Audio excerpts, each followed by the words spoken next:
Welcome back student. नमस्कार दोस्तों, आपका एक बार फिर से स्वागत है दिव्य एग्जाम के इस प्लेटफॉर्म पे। आज हम आपसे कुछ काम की बात करेंगे। काम की बात बहुत ही ज़रूरी बात है, इसको ध्यान से सुनना है। जीवन के कुछ अनुभव मैं आपको शेयर करना चाहता हूँ एग्ज़ाम के बारे में।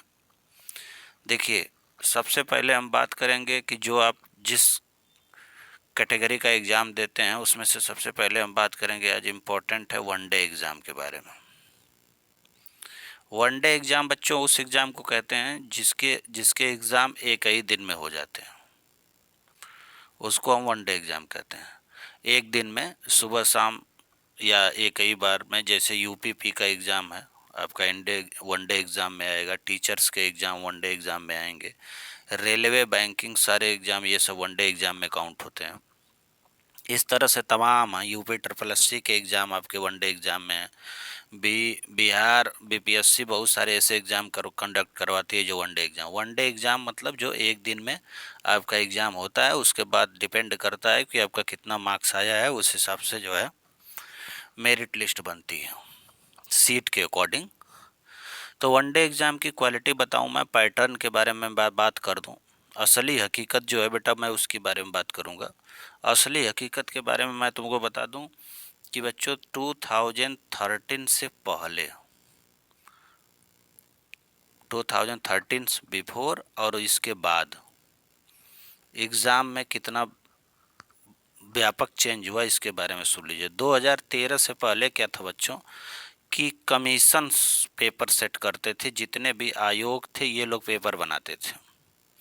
तो 2013 से पहले आप जिस चीज़ का आप एग्ज़ाम देखेंगे, जिस भी मतलब प्रतियोगी परीक्षा का एग्ज़ाम देखेंगे, उन पेपरों में 2013 के बाद जब से कंपनियां कंडक्ट करवाने लगी, इनको ठेका दिया जाने लगा कि भैया आप एग्ज़ाम कंडक्ट करवाइए। हालांकि देखो बच्चों, कंपनियां हमारे यहाँ एग्ज़ाम कंडक्ट नहीं करवाती थी। आज़ादी के बाद जब से जो है गवर्नमेंट एग्ज़ाम चला है, तब से कंपनियां नहीं कंडक्ट करवाती थी। केवल आयोग, डिफरेंट डिफरेंट टाइप के आयोग बने थे, चाहे एजुकेशन डिपार्टमेंट हो, चाहे यूपीपीएससी हो, लोक सेवा आयोग हो, चाहे यूपीएससी के लिए संघ लोक सेवा आयोग हो, चाहे यूपीपीपी के लिए जो है कि अपना जो है कि पुलिस डिपार्टमेंट हो, यही यूपी पीआरबी जो उत्तर प्रदेश पुलिस प्रोन्नति बोर्ड होता है। तो बोर्ड एग्ज़ाम या कमीशन का मतलब है कि जो डिपार्टमेंट है, अगर आप लोग जो है कि कांस्टेबल वगैरह में देखते हैं तो बीएसएफ का बीएसएफ करवाती थी, सीआईएसएफ का सीआईएसएफ करवाती थी।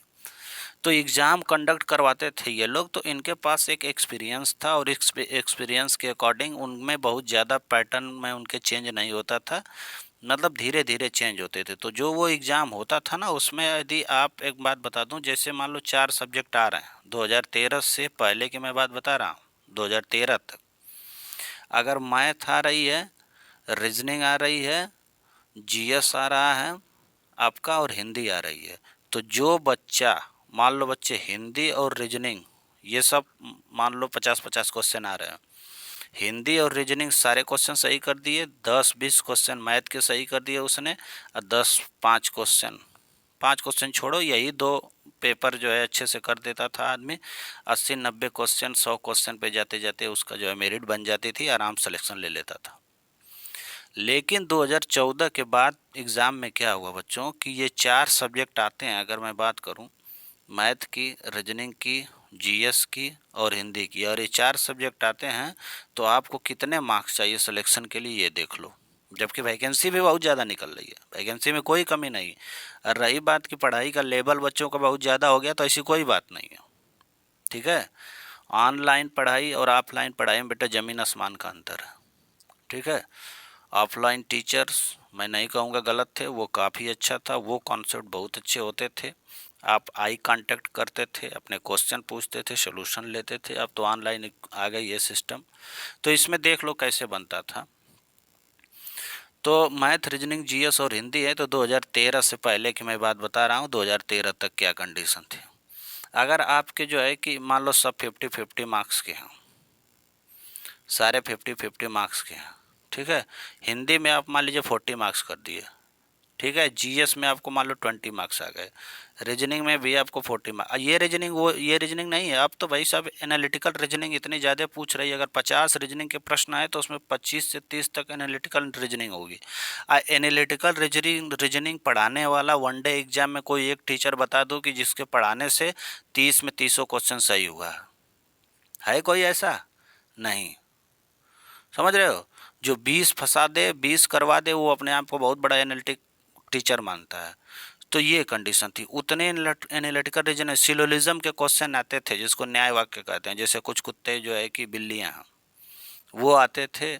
और जो है कि उसके बाद वो सबसे ज़्यादा वही आता था, बाकी सारे जो है कि सिंपल रीजनिंग आती थी। तो 40 40 80 और 20 100 हो गया ना। 2 4 5 क्वेश्चन इसमें कर लीजिए, 10 क्वेश्चन कर लिए, 110। यानी कि 2 सब्जेक्ट आपका स्ट्रांग है तो आपका सिलेक्शन हो जाता था। खूब खुशी से धूमधाम से होता था। अब किसी से भी पूछ लेना, 2 सब्जेक्ट तो 2 4 5 नंबर कर लिया, हो गया। लेकिन जब से बच्चों कंपनियां कंडक्ट करवाने लगी, टीसीएस कंडक्ट करवाने लगी, और बहुत सारी कंपनियां कंडक्ट करवाने, देखोगे कि मैथ हो, रीजनिंग हो, जीएस हो और हिंदी हो, इसमें 40 से 45, कमाल की बात है। ठीक है। दूसरी चीज़ जीएस में भी 40, रीजनिंग में तो मान लो बाजी 49, मैथ्स में भी 14। ये है कट ऑफ। अगर बात करोगे तो 170, ये है सेफ। सेफ कह ही नहीं सकते, आज के ज़माने में तो सेफ स्कोर कह ही नहीं सकते। अगर 200 मार्क्स के पेपर हैं बच्चे, चाहे 100 मार्क्स के पेपर हैं, तो कम से कम आपको 80% लाने हैं। 80% तक वनडे एग्जाम में बच्चा सेफ है। कांस्टेबल की नौकरी के लिए 85% आपको नंबर्स चाहिए। सोच रहे हो? कारण एक और इसमें ऐड है, यही कारण नहीं है कंपनियां कंडक्ट होने वाली। अच्छा, कंपनियां पेपर कहाँ से बनाती हैं बच्चों, तो वो देख लो। कंपनियां पेपर बना रही हैं गूगल से। गूगल पे सारे क्वेश्चन डालो, वहीं से पेपर मिलते हैं, सारे क्वेश्चन वहीं से मिलते हैं। हिंदी तक की उनके पास बुक नहीं रखे हैं कि हिंदी की बुक से कोई एथेंटिक बुक से पेपर बना ले।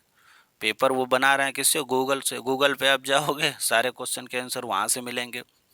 अब वो खुद नहीं गूगल, हमारे यहाँ हिंदी पैदा हुई, हमारी जो है कि उसकी आदि जननी संस्कृत है, हम हिंदी पढ़ाते रहे हैं। हमारे यहाँ हिंदी में तमाम विद्वान रहे हैं। दुनिया में सबसे ज़्यादा हमारी लैंग्वेज रही है भाई इंडिया। इंडिया में ही हिंदी लैंग्वेज रही है, और दुनिया में कहीं नहीं। यहीं से उसकी उत्पत्ति हुई है। हमारे यहाँ इतने कवि, इतने साहित्यकार, हिंदी के इतने लेखक, इतने बड़े बड़े विद्वान, इतने बड़े बड़े टीचर। सोचो, उनकी बुक्स हैं, एथेंटिक बुक्स हैं बच्चों। उससे नहीं पेपर बने, गूगल से बनेगा। अब गूगल पे मैटर कौन करता है? गूगल करती है। गूगल बाबा अपने कंपनी में करवाते हैं। कितना हिंदी जानते हैं भगवान जाने।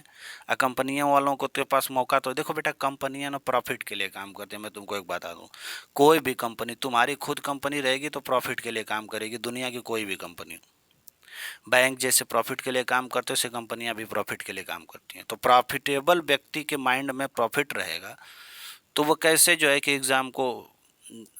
एग्ज़ाम के नेचर के हिसाब का क्वेश्चन पूछेगा। उसकी नौकरी के हिसाब से, उसके पोस्ट के हिसाब से क्वेश्चन पूछो ना। तो अब वो ट्रेंड नहीं रहा, इसीलिए बेटा ये कंपटीशन। और एक चीज़ और है, थोड़ी नौकरी कम हुई। अब इस पिछले गवर्नमेंट की पॉलिसी देखोगे तो उसमें जो है नौकरियां कम हुई, तो नौकरियां कम हुई जिसके कारण जो है कि जितने हाई एजुकेटेड लोग थे, मतलब कि हाई डिग्री होल्डर लोग थे, वो भी इन्हीं की तरफ आने लगे। कांस्टेबल के और छोटे मोटे एग्ज़ामों के चक्कर में पढ़ने लगे। इसकी वजह से ये लोग जो है कि कंपनी के माइंड सेट के वो लोग हैं, कंपनी के माइंड सेट के स्टूडेंट भी आए, यही कंडीशन बनी। इसीलिए मैं कह रहा हूँ कि आपको करना क्या है। इस एग्ज़ाम को कंप्लीट करने के लिए आपको करना क्या होगा, मैं बता दूं बच्चों। सबसे पहले तो सिलेबस को ध्यान से देख लो। हालांकि सिलेबस के अकॉर्डिंग ये पेपर बनाते हैं, भगवान जाने ये कहाँ से पेपर बनाते हैं। सिलेबस पहले आपके ये प्राथमिकता होनी चाहिए कि सिलेबस पूरा निकालवा लो, प्रिंट करा लो। जिस चीज़ का एग्ज़ाम देना चाहते हो पहले सिलेबस निकालो, अपने घर में जहाँ पढ़ते हो स्टडी रूम में उसकी दीवार पे चिपका लो, पहली बात। और उसको सुबह 5 मिनट डेली रिवाइज करो। दूसरी बात, राइट कॉन्सेप्ट और राइट फैक्ट पे ध्यान दो बच्चे। ज़्यादातर जो है कि जिस भी प्लेटफॉर्म पे आपको जो है कि एक्चुअल कॉन्सेप्ट और एक्चुअल फैक्ट मिल रहा है, ठीक है, जिस प्लेटफॉर्म के, किसी भी यूट्यूब प्लेटफॉर्म की, जिस प्लेटफॉर्म पे सारी चीज़ें जो है कि सही मिल रही हैं, करेक्ट मिल रही हैं, कंप्लीट मिल रही हैं, उसको आप फॉलो करो। ठीक है। तीसरी चीज़ है, सिलेबस हो गया, फिर अब उसमें जो भी सिलेबस में बातें दी हुई हैं उसको आपने रीड कर लिया। रीड करने के बाद आज ही सिलेबस निकलवाओ। रीड करने के बाद बच्चे तुम क्या करो कि जिस प्लेटफॉर्म पे, जैसे दिव्य एग्जाम का प्लेटफॉर्म है, ये रिसर्चेबल प्लेटफॉर्म है। इस प्लेटफॉर्म पे आप पढ़ेंगे, यहाँ पढ़ेंगे बच्चे, यहाँ से सब्सक्राइब करेंगे। मेरा वादा है, हमारी जब ऑफलाइन कोचिंग चलती थी हम लोगों की, तो उसमें लास्ट जब बच्चे बचे ही नहीं, सारे बच्चों का सिलेक्शन हो गया 2013 और 2014 की मैं कहानी बता रहा हूँ, तब जाके जो है कि उस इंस्टीट्यूट को जो है कि चेंज किया गया। अब तो डायरेक्टर सर हमारे जो है वो विद्यालय चला रहे हैं, स्कूल चला रहे हैं, तो ये बात है, चलाया जा रहा है और उसमें भी अच्छा कर रहे हैं। तो ये मैं कह दूं कि सिलेक्शन तभी होगा बच्चे जब सिलेबस पूरा कंप्लीट होगा आपका, और वो टीचर जो आपको पढ़ा रहा है वो सिलेबस के अकॉर्डिंग आपको पढ़ाए और ऐसी बातें पढ़ाएं, पूरा कॉन्सेप्चुअल, पूरा फैक्ट के साथ दे, और उसको आप नोट्स बना के रख लें। सबसे बड़ी बात इससे जो सबसे इम्पोर्टेंट बात निकल के आती है कि प्रैक्टिस आपको बहुत डेली करने हैं। डेली आप आधा घंटा प्रैक्टिस के लिए रखिए, 30 मिनट से ज़्यादा आप प्रैक्टिस मत करिए, 30 से 40 मिनट डेली प्रैक्टिस के लिए रखिए, सुबह या शाम में। चौथी बात, आपकी स्पीड अच्छी होनी चाहिए। पहले तो आप ये है कि आप स्पीडली हिंदी और इंग्लिश, अगर इंग्लिश सब्जेक्ट है तो इंग्लिश, या हिंदी है तो हिंदी की बुक्स आप पढ़िए, पेपर पढ़िए, स्पीड में पढ़िए और देखिए कहीं गलत नहीं हो रहा है। तेज पढ़ने की आदत डालिए और उसको पढ़ते हुए समझने की भी आदत डालिए कि पढ़ते हुए समझ ले रहे हैं कि नहीं। पढ़ने की स्पीड बच्चों तेज करने हैं, ठीक है। स्पीड सबसे मोस्ट इम्पॉर्टेंट है। मैं ऐसे सैकड़ों बच्चों को जानता हूँ बेटा, जिनके पास सब्जेक्ट का उतना नॉलेज नहीं था, सिलेबस उतना इनकम्प्लीट नहीं था, बस उनके स्पीड के कारण वो सारे क्वेश्चन अटेम्प्ट किए। मैं एक राज की बात बता दूँ बेटा, क्या है ना कि डराने के लिए 100 क्वेश्चन है ना, उसमें से 20 से 25 क्वेश्चन इतने टफ रखे जाते हैं, बीच बीच में करके 2 आसान क्वेश्चन हुआ, 1 टफ हुआ। इस टफ क्वेश्चन पे आपका ना दिमाग खा जाएगा, फिर इसके बाद आसान क्वेश्चन यहाँ गलत हो जाएगा, ठीक है। और सारे बच्चे जिनका आज तक सिलेक्शन नहीं हुआ, उनका आसान क्वेश्चनों की वजह से नहीं हुआ। 100 क्वेश्चन में वो क्या करते हैं ना कि 10 क्वेश्चन आसान गलत कर देते हैं, 20 क्वेश्चन टफ ऑलरेडी डाला गया है, हो गया 30 क्वेश्चन। अब अच्छा स्टूडेंट 70 मार्क्स से ऊपर पा ही नहीं रहा, तो सिलेक्शन कहाँ से होगा, समझ रहे हैं। तो आप जो है इस बात को ध्यान रखेंगे कि टफ क्वेश्चन बीच बीच में आता रहेगा, या पहला क्वेश्चन हो सकता है लगातार 10 क्वेश्चन टफ आ जाए, ये भी होता है लगातार 10 क्वेश्चन टफ आ जाए, उसके बाद लगातार 15 क्वेश्चन आसान आ जाए। ऐसी भी स्ट्रेटेजी बनाई जाती है एग्जामिनर द्वारा, पेपर सेटर द्वारा, ठीक है। तो स्पीड यदि आपकी अच्छी रहेगी तो आप 150 या 100 क्वेश्चन पे आप पहुंचेंगे, और 20 क्वेश्चन जो टफ है उसको एलिमिनेट करेंगे, हटाएंगे, कहेंगे नहीं इसको नहीं टच करना है, बाकी 80 क्वेश्चन को अटेम्प्ट करेंगे या 120 क्वेश्चन को अटेम्प्ट करेंगे। ये बात हो, सारे क्वेश्चन, कुछ ऐसे अति उत्साहित, अति क्रांतिकारी टाइप के बच्चे होते हैं जो कहते हैं 150 में 150 अटेम्प्ट करना है, करके आए हैं, क्या मिला उससे, कुछ नहीं मिलेगा। और सबसे लास्ट और ज़रूरी बातें मैं बच्चों आपको बता दूं, एग्ज़ाम हॉल का प्रेशर, एग्ज़ाम हॉल का, ये सारी बातें आपकी सही रही, सिलेबस के अकॉर्डिंग आपने तैयारी की, सारे कॉन्सेप्ट और फैक्ट आपने तैयार किए, प्रैक्टिस आपने की, स्पीड भी अच्छी रही, और लास्ट और अंतिम ज़रूरी बातें, अगर आपका एग्ज़ाम हॉल का प्रेशर आप हैंडल नहीं कर पा रहे हैं तब भी आपका सिलेक्शन नहीं होगा। एग्ज़ाम हॉल में आप बैठिए तो इस बात को सोच के बैठिए कि नहीं होगा तो क्या होगा। विदाउट प्रेशर में बैठेंगे, जो पेपर बनाने वाला है आज मैं उसको देख लेता हूँ कि उसने क्या बनाया है, आज मैं देखने चलता हूँ तो क्या क्या देगा, आज मैं उसको समझने चलूँगा, आज उससे बातें करूँगा पेपर से। चलो आज चलता हूँ, एग्ज़ाम हॉल है, 100-200 रुपया, 300-400 रुपया फीस दिए दिए हैं, चलेंगे बैठेंगे, जैसे इतना और नुकसान हुआ वैसे कुछ और नुकसान, सही। लेकिन चल के पेपर को बैठेंगे, समझेंगे, 2-2.5 घंटे का पेपर है, देखेंगे, अगली बार देखेंगे, जैसे हजारों बार फेल हुए वैसे एक बार और फेल हो जाएंगे, क्या बिगड़ जाएगा। इस मेंटलिटी के साथ आप पेपर को देखने, समझने और वहाँ उसको अच्छे से जो है कि ये समझ लीजिए कि उसको चेक करेंगे कि क्या आज तुम पूछते हो, पढ़ के तो मैं भी आया हूँ, समझ रहे हैं।